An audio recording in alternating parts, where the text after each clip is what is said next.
இந்த 5 அம்ச கோரிக்கைகள் முதல் கோரிக்கை என்பது ஒரு முக்கியமான கோரிக்கை. அருந்ததியுடைய இடஒதுக்கீட்டை அருந்ததிக்கே என்பதை உறுதி செய்ய வேண்டும். அருந்ததி இல்லாத பட்சத்தில் மற்றவர்களுக்கு மடைமாற்றம் செய்யும் அரசாணையை GO 61 ரத்து செய்ய வேண்டும் என்ற இந்த கோரிக்கை முக்கியமான கோரிக்கையை வைத்திருக்கிறோம். இந்த கோரிக்கை என்பது என்று சொன்னால், இங்க இருக்கிற தமிழகத்திற்கு கூடிய தலித்து மக்கள் கொடுக்கப்பட்ட 18% விழுக்காடுகளில் கிட்டத்தட்ட ஒரு 3% விழுக்காடுகள் மிகப்பெரிய ஒரு போராட்ட வடிவிலை நாம் பெற்றிருக்கிறோம். இது சாதாரண போராட்டம் அல்ல. கிட்டத்தட்ட ஒரு 20 ஆண்டுகளுக்கு மேலாக பல்வேறு இயக்கங்கள் தன்னுடைய மாவட்டங்கள் பல்வேறு போராட்டங்கள் நடத்தியிருக்கிறார்கள். ஆர்ப்பாட்டம், போராட்டம், மறியல், சிறை செல்வது, அப்படி சொல்லிக்கிற அளவுக்கு பல்வேறு போராட்டம் நடத்தியிருக்கிறோம். இதிலே இறுதியாக 2008 நம்முடைய தலைவர் ஒரு தொழிலமைப்பு சிந்தனையோடு நாம் தொடர்ச்சியாக இந்த அருந்ததி மக்கள் இடஒதுக்கீட்டுக்காக தொடர்ந்து போராடி கொண்டிருக்கிறோம். ஆனால் ஆளுகின்ற அரசு என்பது ஒரு புறம் கூட நம்முடைய போராட்டத்தை செவிசார்ப்பது இல்லை. ஏன் என்ற கேள்வி எழுப்பின போது நம்மிடம் அதிகாரம் என்பது இல்லை, அரசியல் அதிகாரம் என்பது இல்லை, நம்முடைய பிரச்சனை பேசுவதற்கு சட்டப்பேரவை ஒருவரும் இல்லை. இதை பேச வைக்க வேண்டும் என்று சொன்னால், அன்றைய ஆண்டு இருக்கக்கூடிய திமுக ஆட்சியை நெருக்கமாக இருக்கக்கூடியது யார் என்று சொன்னால், ஒடுக்கப்பட்ட மக்கள், பட்டியல மக்கள் பாதிக்கப்படும் போது அவர்களை பிரச்சனை என்று சொல்லும் போது முதல் கூறாக இருக்கக்கூடிய மார்க்சிஸ்ட் கம்யூனிஸ்ட் கட்சியை நாடினோம். அன்றைய முன்னாள் பொதுச் செயலாளர் என்று சொல்லக்கூடிய NV வரதராஜன் அவர்கள் இந்த போராட்டத்தை கொண்டு போய் தலைவர்கள் பேசினார்கள். பல இயக்கங்கள், பல தலைவர்கள் போராட்டம் நடத்தி கொண்டிருக்கிறோம். ஏன் என்று சொன்னால், இங்கு ஒடுக்கப்பட்ட மக்களுக்காக கொடுக்கப்பட்ட 18% விழுக்காடுகள் இன்னைக்கு தலித்து மக்கள் சொல்லக்கூடிய பறைகளும் பல்லர்கள் மட்டுமே அந்த அரசு வேலைக்கு செல்கிறார்கள். இந்த அருந்ததி சமூகம் அந்த வேலைக்கு செல்ல முடியவில்லை. ஏன் என்று பார்த்தால், அந்த வேலைக்கு ஒன்று பணம் செல்வாக்கு தேவை அல்லது பதவி செல்வாக்கு தேவை, இங்கே இல்லை. ஆகையால் 2 சமூகம் அரசு வேலைக்கு செல்கிறார்கள். நாங்கள் அதே படிப்பு நாங்கள் படித்திருக்கிறோம், ஆனால் அந்த வேலைக்கு செல்ல முடியவில்லை. நாங்கள் இந்த படிப்பதற்காக எங்களுடைய மூதாட்டிகளை இருந்து எங்கள் தாய் தப்பனை படிப்பதற்காக எவ்வளவு சிரமப்பட்டு, எங்களுக்கு நிலங்கள் கிடையாது, எங்களுக்கு சொந்த வீடு கிடையாது, அடிமை என்கிற போர்வைக்குள் அடிமைப்பட்டு எங்கள் வரும் காலங்கள் என்னுடைய சந்ததிகள் இனிமேல் அடிமைப்படக்கூடாது, அவர்கள் தலை நிமிர்ந்து வாழ வேண்டும் என்பதற்காக கல்வி என்கிற அந்த செல்வத்தை ஊட்டியிருக்கிறோம். ஆனால் கல்வி செல்வம் பெற்றதற்கு பிறகு கூட அரசு வேலைக்கு போக முடியவில்லை. ஏன் என்று சொன்னால், கொடுக்கப்பட்ட 18 விழுக்காடுகள் தலித்து சொல்லக்கூடிய மற்ற சமூகம் போகிறார்கள், அருந்ததி சமூகம் போக முடியவில்லை என்ற இந்த கோரிக்கையை என் வரராஜன் தலைவர் கொண்டு போய் சேர்த்தார்கள். உண்மையாகவே நீங்க சொல்ற கோரிக்கை நியாயமானது. ஆனால் இந்த விட மிகப்பெரிய ஒரு போராட்டத்தை நடத்த வேண்டும். இந்த தலைநகரம் சென்னையிலே நடத்தினால் மட்டும்தான் அரசு திருப்பி பார்க்கும் என்ற நோக்கத்தோடு 2008 கிட்டத்தட்ட 50க்கு மேற்பட்ட பேர் மெரினா பீச்சில் ஒரு பேரணி நடந்தது. அந்த பேரணிக்கு பின்புதான் திமுக ஆட்சி அன்னைக்கு ஆண்ட கலைஞர்களை பூச்சி பேச்சுவார்த்தை நடத்தினார்கள். ஏன் இப்படி போராட்டம், எதற்காக இந்த போராட்டம்? நாமெல்லாம் கூட்டணி அங்கத்தில் இருக்கிறோமே, நீங்கள் என்னிடம் சொல்லியிருக்கலாமே, ஏன் இப்படி போராட்டம் நடத்தினீர்கள் என்று சொல்லி நீங்கள் நேரடியாக வாருங்கள், நாம் பேசிக்கொள்ளலாம் என்று அன்றைக்கு முதல்வர் கலைஞர்கள் கூறினார்கள். அந்த அடிப்படையில் என் வரராஜன் அவர்கள் தலைவர் அவர்கள் போய் சேர்ந்து பார்த்தார்கள். அவர் பேசும்போது சொன்னார், இந்த கோரிக்கை என் காதலே யாரும் சொல்லவில்லையே என்று சொல்லும்போது கூட தலைவர்கள் சொன்னார், இல்லை, நாங்கள் கிட்டத்தட்ட ஒரு 15-20 ஆண்டுகளுக்கு மேலாக அந்த போராட்டம் நடத்தி வருகிறோம். ஆனால் 2008 இன்னைக்கு 58 சென்னை மாநிலம் வந்த பிறகுதான் நீங்கள் திரும்பி பார்க்கல என்று தலைவர்கள் சொன்ன பிறகு என் வரராஜ் அவர்கள் கூறினார்கள்.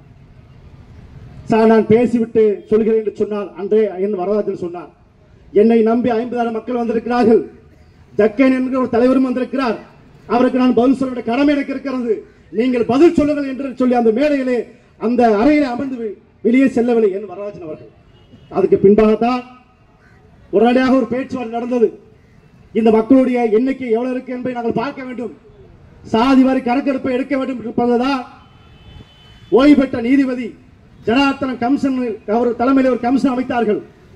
அந்த கமிஷன் அடிப்படையிலே தமிழ்நாட்டில் இருக்கக்கூடிய ஒட்டுமொத்த மக்களுடைய அருந்ததி மக்களுடைய அந்த சாதி வாரி கணக்கெடுத்த பிறகுதான் அருந்ததிக்கான இடஒதுக்கீட்டை 6% கேட்டு போராட்டம் நடத்தும் போது கூட 3% வழங்குகிறேன் என்று சொன்னார். ஆனால் 3% வழங்குகிறேன் என்று சொல்லும் போது கூட சில கருப்பாடுகள் இவருக்கு வழங்கக்கூடாது, இவர்களுக்கு வழங்குவதற்கு என்ன தகுதி இருக்கிறது என்று கேட்டார்கள். இவர்கள் பஞ்சம் பிழைப்பதற்காக ஆந்திராவிலிருந்து தமிழ்நாட்டிலே குடிபெயர்ந்திருக்கிறார்கள், இவளுக்கு ஏன் குடியுரிமை கொடுக்க வேண்டும், இவருக்கு ஏன் நாம் இடஒதுக்கீடு வழங்க வேண்டும் என்று சொல்லி நம்முடைய சகோதரர்களே பேசினார்கள். ஆனால் அதையும் மீறி கலைஞர் அவர்கள் ஒரு சமூக நீதி, ஒரு கொள்கையோடு சமூக பார்வையோடு இந்த மக்களுக்கு ஜனநாயக அம்சம் கொடுத்த அடிப்படையில் 3 இடஒதுக்கீட்டை வழங்கினார்கள். ஜிஓ 50 சட்டப்பேரவையில் நிறைவேற்றப்பட்டது. ஆனால் நிறைவேற்றப்பட்ட ஒரு மாதத்துக்கு கழித்து ஜிஓ 61 என்ற ஜிஓ வெளியானது.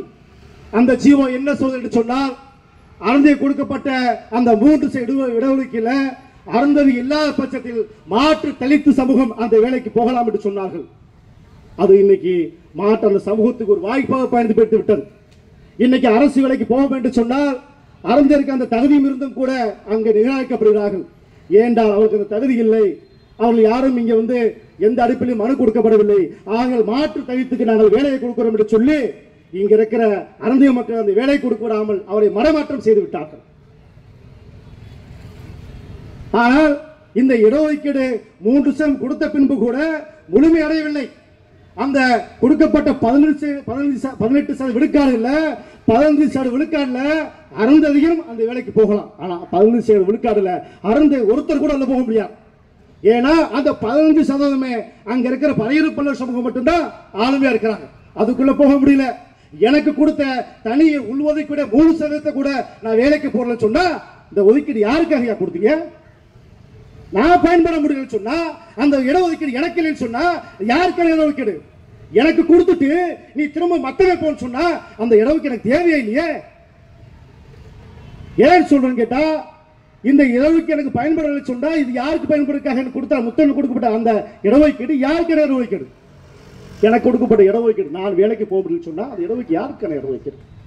தயவு செய்து தமிழக முதல்வர் இதை பரிசீலனை பண்ணணும். இந்த ஆர்ப்பாட்டம் கூட நாங்க கண்டன ஆர்ப்பாட்டம் நடக்கல, கவன ஈர்ப்பாட்டமா நடத்திருக்கிறோம்.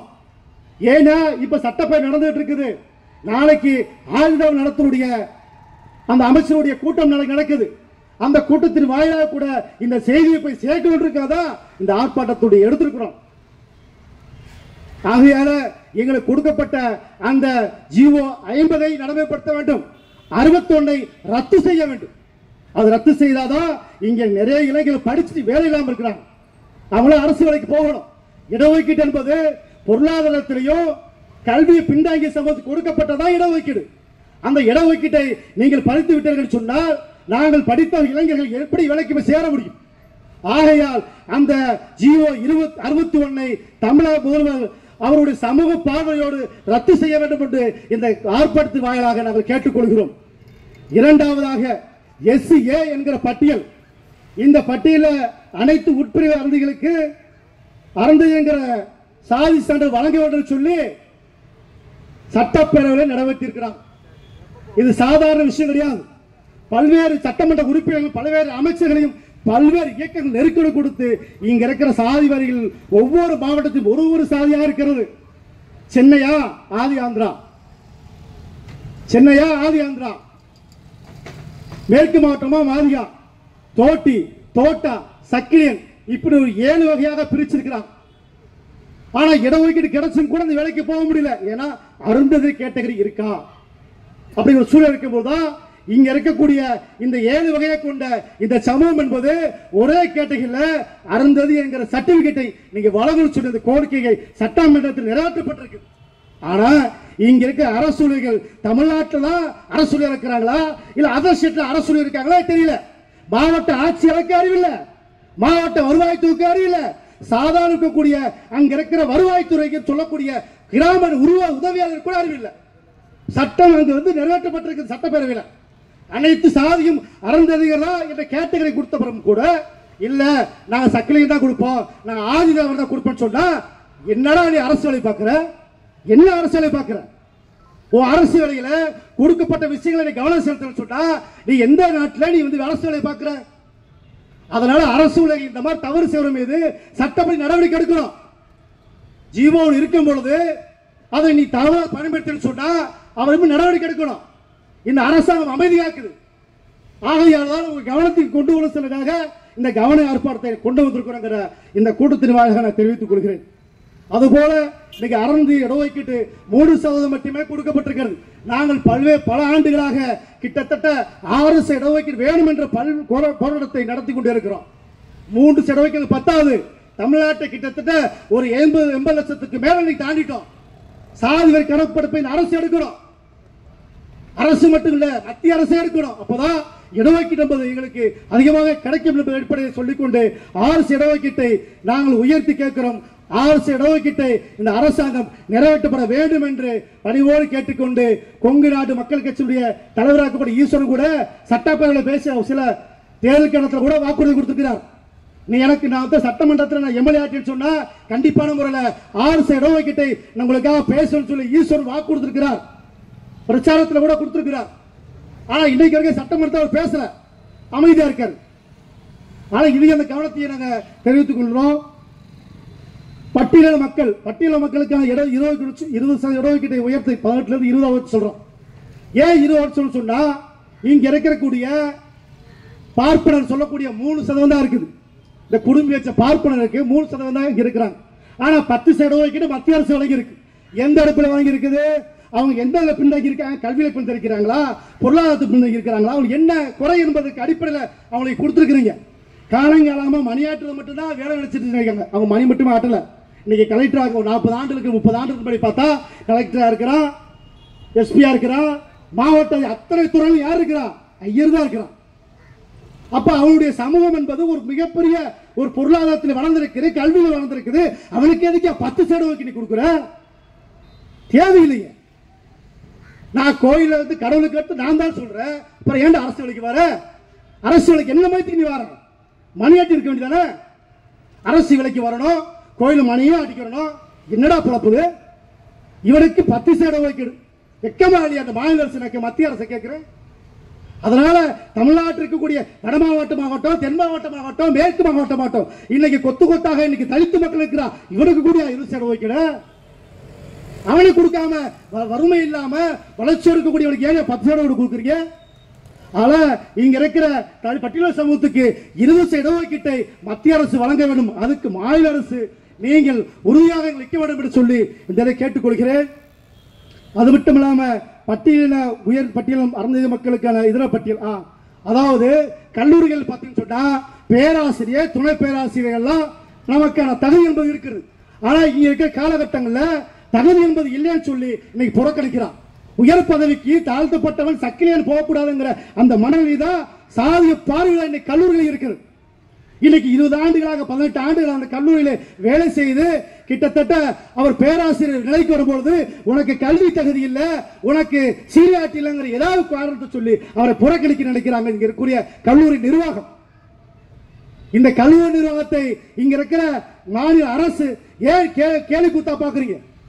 இதுக்கான பல்வேறு போராட்டம் நடத்தி இருக்கிறோம். ஆனா ஆண்ட அதிமுக ஆட்சி அமைதியா இருக்குது, ஆளுகின்ற திமுக ஆட்சி அமைதியா இருக்கு. அதுதான் வேதனையா இருக்கு. ஆகையால இங்க இருக்கிற அரசு வேலையா இருக்கட்டும், கல்லூரியில இருக்கட்டும், அவங்களுக்கு தகுதி ஏற்ற வேலையை இந்த நிர்வாகம் அமைத்து தர வேண்டும் என்று சொல்லி பணிவோடு கேட்டுக்கொள்கிறேன். கவன ஈர்ப்பு ஆர்ப்பாட்டத்தின் வாயிலாக கண்டனத்தை பதிவு பண்ண தேவை இருக்கிறது.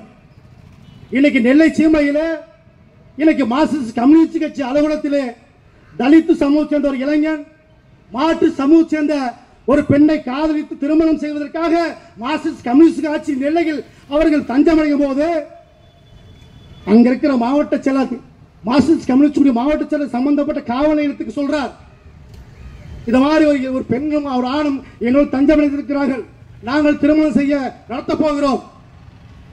அவருடைய சொன்ன உடனே காவல்துறை கேட்கிறார், அந்த பொண்ணு என்ன அட்ரஸ், அந்த பையனுடைய அட்ரஸ் கேட்க சொல்றார். இதெல்லாம் கேட்டுட்டு காவல்துறை என்ன செய்யுதுன்னா சம்பந்தப்பட்ட பொண்ணு வீட்டாருக்கு தகவல் சொல்றாங்க. காவல்துறை, உங்களோட பொண்ணு இந்த மாதிரி கம்யூனிஸ்ட் கட்சி ஆபீஸ்ல போய் தஞ்சாடிச்சிருக்காங்க, நீங்க அங்க போய் என்ன வேணா பண்ணுங்க, நாங்க பாத்துக்கணும் சொல்லி இவங்க பின்னாடி அனுப்பிவிட்டு போலீஸ் பின்னாடி வருது. ஒரு 10 நிமிஷத்துக்குள்ள மிகப்பெரிய ஒரு தாக்குதல். அன்னைக்கு கம்யூனிஸ்ட் கட்சி தோழர்கள் அன்னைக்கு அந்த புதுமண தம்பதிகள் பாதுகாக்க சொன்னா இன்னைக்கு சாதிய வன்மத்தோடு இன்னைக்கு ஒரு பெரிய கொலை நடந்திருக்கிறோம், கௌரவ படுகொலை நடந்திருக்கிறோம். அப்படி ஒரு மோசமான ஒரு தாக்குதல். காதலிப்பது தவறா இல்ல காதலிப்பதற்காக அவர்கள் அங்கு சென்றது தவறா? இப்படி ஒரு மோசமான நிலையை இந்த அரசு மட்டுமல்ல, அரசுக்கு பின்பாக இங்க ஒரு மிகப்பெரிய ஒரு சதிக்கூட்டம் நடந்துட்டு இருக்குது. காக்கி சட்ட போராட்ட சில காவல்துறை எல்லாம் கருப்புக்கு ஆடாக இருக்குது. அதுதான் உண்மை. அப்படி மோசமா தாக்குதல் நடத்திருக்கிறாங்க. உண்மையாக கண்டிக்கிறோம். இப்ப சமீப காலமாக திண்டுக்கல் மாவட்டத்தில் நீலக்கோட்டை பக்கத்தில் ஒரு கிராமத்தில் ஒரு சாதி கிட்டத்தட்ட 400க்கு மேற்பட்ட அரணை சமூகம் இருக்கிறான். உயர் சாதின்னு சொல்லிட்டு ஒருத்தர் வந்து என்ன செய்யறான், இங்க இருக்கிற அந்த சமூகம் எல்லாம் பயப்படணும், அஞ்சு நடுங்கி வாழ்ந்துருக்காக கொலை செய்யறான். எங்களை பார்த்தா பயப்படணுமா? அப்படி சாதி வரியோட அன்னைக்கு கிட்டத்தட்ட ஒரு 50 வயது மதிக்கத்தட்ட ஒரு வயதான இரவோட இரவாக கழுத்தறுத்து கொண்டிருக்கிறான். இது வீரமாடா? ஒரு வீரக்கழகு நேருக்கு சண்டை போடுற வீரக்கழகு ஒரு செத்து மடந்து ஒருத்தன் தூங்கும் பொழுது அவனை கழுத்து அறுப்பது வேற மரணமா? இது வந்து வீரமா? ஒரு கேடு கெட்ட ஒரு சாதி வெளிப்படுத்த கும்பல் இந்த அரசுக்கு எதிராக செயல்பட்டுக் கொண்டிருக்கிறது. சமீப காலமாக தீபக்குடைய மரணம், தமிழகத்தை உருக்கிற அளவுக்கு தீபக்குடைய மரணம் நடந்தது. 10 பேர் சென்ற கும்பல் தீபக்கை திட்டமிட்டு கொலை செய்தார்கள். கொலை செய்துவிட்டு நாங்கள் வீரர்கள் என்று சொன்னார்கள். இது வீரனுக்கழகு இல்ல, கோழைக்கழகு. நீ தீபக்கை கொலை செய்ய வேண்டும் என்று சொன்னால் நீ திட்டமிட்டு நான் வருகிறேன், நீ தயாரா என்று கேட்க வேண்டும். அதை விட்டுவிட்டு ஒரு நீ வந்து மறைமுக தாக்கல் நடத்தி கொலை செய்துவிட்டு நான் வீரன் என்று சொல்வது கோழைக்கழகு. இதை கேவலமான ஒரு சாதி பருவத்தோடு இருப்பதுதான் வெக்கமா இருக்கு. திமுக ஆட்சிக்கு வந்த பிறகு பல சாதி படுகொலை நடந்துட்டு இருக்குது. கண்டனம் தெரிவிக்கிறத விட கவன ஈர்ப்பாட்டமா இந்த தமிழக அரசுக்கு நாங்கள் உறுத்தி இருக்கிறோம். இதெல்லாம் கேட்டுக்கிட்டு இன்னும் அமைதியாக சொன்னா நாங்க நம்புறோம்.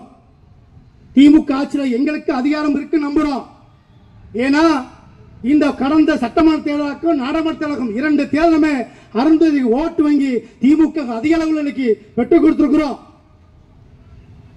ஏன் சொன்னா இந்த சமூக நீதி பார்வை இந்த மக்கள் மீது படும் என்ற நம்பிக்கையோடு. ஆனால் இதே போன்று நீங்கள் செயல்பட்டால் வரக்கூடிய சட்டமன்றம் எப்படி வேணா மாறும். கடைசி கூட நாங்கள் சொல்ல முடியாது. நாங்கள் வைத்த கோரிக்கை என்பது நியாயமான கோரிக்கை. இந்த கோரிக்கையை அரசாங்கம் செவி கொடுத்து கேட்டு இதை சரிபடுத்த வேண்டும் சொன்னால் தமிழகத்தில் மிகப்பெரிய போராட்டத்தை சந்திக்க நேரிடும் என்று சொல்லி எங்கள் தலைவர் ஆணைக்காக காத்துட்டு இருக்கிறோம்.